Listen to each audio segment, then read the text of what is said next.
ఊర్లో sir AB అన్న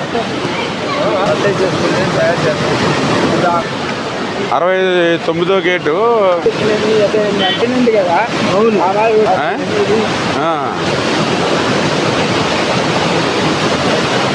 ప్రస్తుతానికి ఇబ్బంది ఏం లేదు కదండి.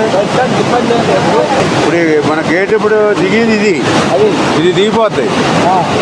ప్రస్తుతానికి రేపొద్దు లేపాలన్నప్పుడు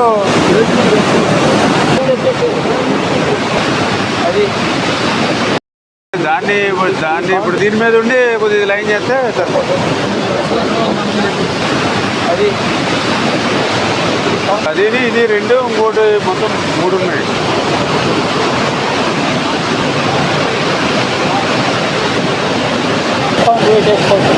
క్యాప్ కాంక్రీట్ అది మరి తర్వాత ఇంకా పర్మనెంట్గా ఎప్పుడు మీరు కోఆర్డినేట్ చేసుకోండి.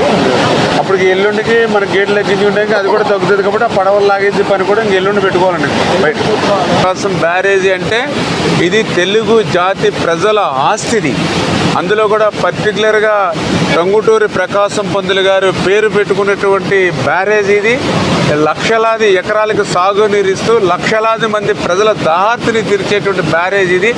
అందుచేత ఇటువంటి బ్యారేజీకి నష్టం కలిగించేటువంటి ఏ ఒక్క చిన్న చర్య కూడా మానవుడు అనేవాడు ఎవరు కూడా తీసుకోకూడదు. దేవుడు కూడా అటువంటి పని చేస్తే క్షమించాడు. అందుచేత ఆ విషయం మీద కూడా మేము తర్వాత ఆలోచన చేస్తాం. ముందు ఇమ్మీడియట్లీ జరిగినటువంటి ఇబ్బంది ఏదైతే ఉందో దాన్ని క్లియర్ చేసి, ఒక పడవ అయితే క్రిందికి కొట్టుకుని పోయిందని చెప్తూ ఉన్నారు ఆ గ్యాప్లోంచి.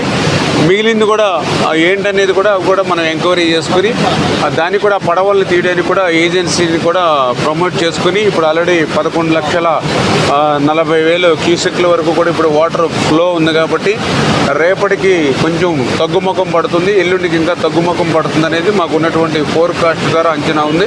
అంచేత రాబోయేటువంటి 2 రోజుల్లో అది కూడా ప్లాన్ చేసుకొని ఏదైతే ఆ పడవలు అంటే అది 4 పడవలు అని చెప్తూ ఉన్నారు, అది ఎంతవరకు 4 3 అనేది కూడా మేము ఐడెంటిఫై చేసుకుని ఆ ఉన్న అడ్డుపడినటువంటి పడవలను కూడా 1-2 రోజుల్లో ఆ వాటర్ ఫ్లోని దృష్టిలో పెట్టుకుని, ఎందుకంటే ఇప్పుడు మళ్ళీ దాన్ని జాగ్రత్తగా మళ్ళీ వెలుపలికి తీయాలి. ఏమాత్రం కొంచెం మళ్ళీ అది ఎఫెక్ట్ అయ్యి గేట్లకి టచ్ అయినా లేదా ఇంకోటైనా మళ్ళీ దానికి ఏదైనా ఏమాత్రం చిన్న ఇబ్బంది వచ్చినా మనకి రేపు గేట్లు క్లోజ్ చేయడంలో కానీ ఓపెన్ చేయడంలో ఇబ్బంది ఉంటుంది. కాబట్టి దాన్ని కూడా జాగ్రత్తగా ఆ ఫ్లోని దృష్టిలో పెట్టుకుని తీసేటువంటి పరిస్థితి ఉంటుంది. దానికి కూడా కన్ననాయుడు గారు ఆల్రెడీ మనకు అవైలబుల్ ఉన్నారు కాబట్టి